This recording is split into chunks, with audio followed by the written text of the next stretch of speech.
नमस्कार सबाइके स्वागत जानिए शुरू करছি नतून आरेकटी पर्व और आजकेर पर्वे थाकছে काँचा आमेर टक झाल मिष्टि स्वादेर चाटनी।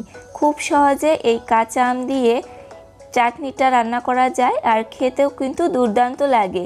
অল্প সময় অল্প উপকরণে আপনারাও বাসায় একবার ট্রাই করতে পারেন। এখন তো কাঁচা আমের সিজন আর কাঁচা আম বাজারে কিংবা গাছেও থাকে, সেই আমটা দিয়ে খুব সহজে এভাবে চাটনিটা রান্না করে কিন্তু পোলাও বিরিয়ানি বা এমনিতেও খেতে পারেন। কাঁচা আম দিয়ে কাঁচা আমের চাটনি আপনারা একটু বেশি করে কিন্তু অনেক দিন ধরেও খেতে পারেন। তাহলে চলুন কিভাবে আমি এই কাঁচা আম দিয়ে কাঁচা আমের টক ঝাল মিষ্টির সাথে চাটনিটা রান্না করি সেটা দেখে নেওয়া যাক। কাঁচা আম দিয়ে আমি চাটনিটা রান্না করব, তার জন্য এখানে আমি নিয়েছি 500 গ্রামের মতো কাঁচা আম। আমগুলো একটু ছোট আছে, আপনারা চাইলে এর থেকে বড় বা যে কোনো ধরনের আম দিয়ে কিন্তু এই কাঁচা আমের চাটনিটা রান্না করে নিতে পারেন।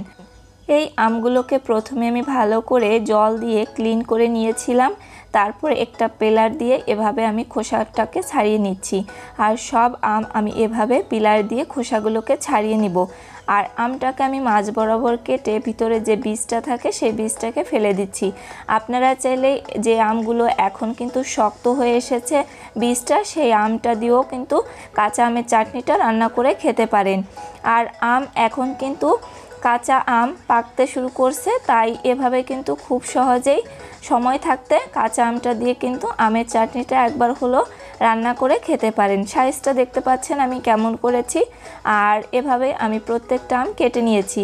আর এই আমের চাটনিটা রান্না করার জন্য এখানে আমি একটা গুঁড়ো মশলা তৈরি করব। এর জন্য 1 চামচ গোটা ধনিয়া, 1 চামচ গোটা জিরা চুলা একটা প্যানে বসিয়ে চুলার আঁচটাকে একদম লো হিটে রেখে 3টার মতো শুকনো মরিচ দিয়ে এই গোটা মশলাটাকে একটু নেড়ে চেড়ে আমি 1-2 মিনিটের মতো ভেজে চুলা থেকে নামিয়ে ঠান্ডা করে তারপর কিন্তু শিলপাটায় গুঁড়ো করে নেব। আপনারা চাইলে ব্লেন্ডারে গুঁড়ো করে নিতে পারেন।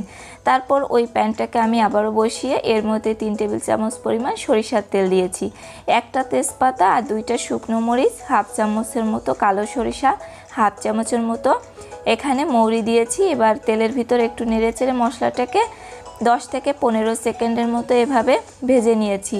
তারপর কেটে রাখা আমটা দিয়ে আমি একটু নেড়ে চেড়ে নিচ্ছি। এরপর আমি এর মধ্যে দিয়ে দিব 2 টেবিল চামচের মতো লবণ এবং 1 টেবিল চামচের মতো হলুদের গুঁড়া। আপনারা লবণটা বুঝে শুনে দিবেন। আমের চাটনিটা যখন রান্না করবেন তখন চিনির পরিমাণটা আপনারা বুঝে শুনে দিবেন। দেখা যায় আম যদি বেশি টক থাকে সেক্ষেত্রে চিনি বেশি লাগতে পারে, আর মিষ্টি যদি খেতে বেশি চান সেক্ষেত্রে চিনির পরিমাণ বাড়িয়ে দিতে পারেন। লবণ হলুদ দিয়ে ভালো করে নেড়েচেড়ে এর মধ্যে আমি 1 কাপের মতো চিনি দিয়েছি। আর এই চিনিটা দেওয়ার পর আমি আরও একটু নেড়েচেড়ে নিব। তারপর এখানে আমি 1.5 কাপের মতো জল ব্যবহার করব, যাতে করে আমটা ভালো করে সিদ্ধ হয়ে যায়। আমি ঢাকনা দিয়ে ঢেকে 4-5 মিনিটের মতো এই আমটাকে সিদ্ধ করে নিব। আর যেহেতু কাঁচা আম বেশি সময় লাগে না সিদ্ধ হতে, জলের পরিমাণটা কম বেশি লাগতে পারে আমের উপর ডিপেন্ড করে। আজকে আমি আমের চাটনিটা একটু অল্প করে বানিয়েছি, যার কারণে এখানে আমি ভিনেগার দিইনি। আর ভিনেগারটা দিলে কিন্তু আমের চাটনিটা দীর্ঘদিন পর্যন্ত ভালো থাকে।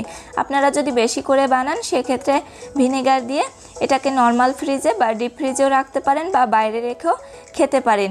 ঢাকনা দিয়ে ঢেকে আমি এই আমটাকে সিদ্ধ করে নিয়েছি। এরপর এর মধ্যে আমি কয়েক টুকরো কাজু বাদাম দিয়েছি। আপনারা চাইলে এটা না দিয়েও কিন্তু রান্না করে নিতে পারেন এই চাটনিটা। তারপর ভেজে রাখা মশলাটাকে গুঁড়ো করে আমি এই চাটনির মধ্যে মিশিয়ে নিয়েছি। এবার নামানোর আগে এখানে আমি সামান্য পরিমাণ গরম মশলার গুঁড়া দিয়ে এই চাটনিটাকে ঠিক এরকম যখন রান্না হয়ে আসবে, ঝোলটা এরকম একটু গাঢ় হয়ে আসবে, তখন আমি চুলাটাকে অফ করে দিব। আর বেশি শুকাতে যাবেন না, তাহলে কিন্তু বেশি ঘন হয়ে যেতে পারে আর চাটনিটা খেতেও ভালো লাগবে না। এরকম রাখলে কিন্তু চাটনিটা খেতে ভালো লাগে। খুব সহজে এভাবে কাঁচা আম দিয়ে এই টক ঝাল মিষ্টির সাথে চাটনিটা রান্না করে নেওয়া যায়। পোলাও বিরিয়ানির সঙ্গেও খাওয়া যায়। যখন কাঁচা আম ফুরিয়ে যাবে, দেখা যাবে কাঁচা আম থাকতে থাকতে এভাবে যদি কাঁচা আমের চাটনিটা একটু বেশি করে বানিয়ে রাখা যায়, পরবর্তীতে খেতে অনেক বেশি ভালো লাগবে যখন কাঁচা আমটা থাকবে না। আর এভাবে খুব সহজে করে নেওয়া যায় অল্প উপকরণে। আর আপনাদের আজকের এই কাঁচা আমের চাটনির রেসিপিটি যদি ভালো লেগে থাকে অবশ্যই কমেন্ট করে জানাবেন। আর ভিডিওটিতে একটি লাইক দিবেন, ভিডিওটি আপনাদের ফ্রেন্ডস এবং ফ্যামিলির সঙ্গে শেয়ার করবেন। ইজি রেসিপি চ্যানেলটিকে যারা সাবস্ক্রাইব করেননি এখনও, অবশ্যই চ্যানেলটিকে সাবস্ক্রাইব করে পাশে থাকা অল নোটিফিকেশনটিকে অন করে রাখবেন।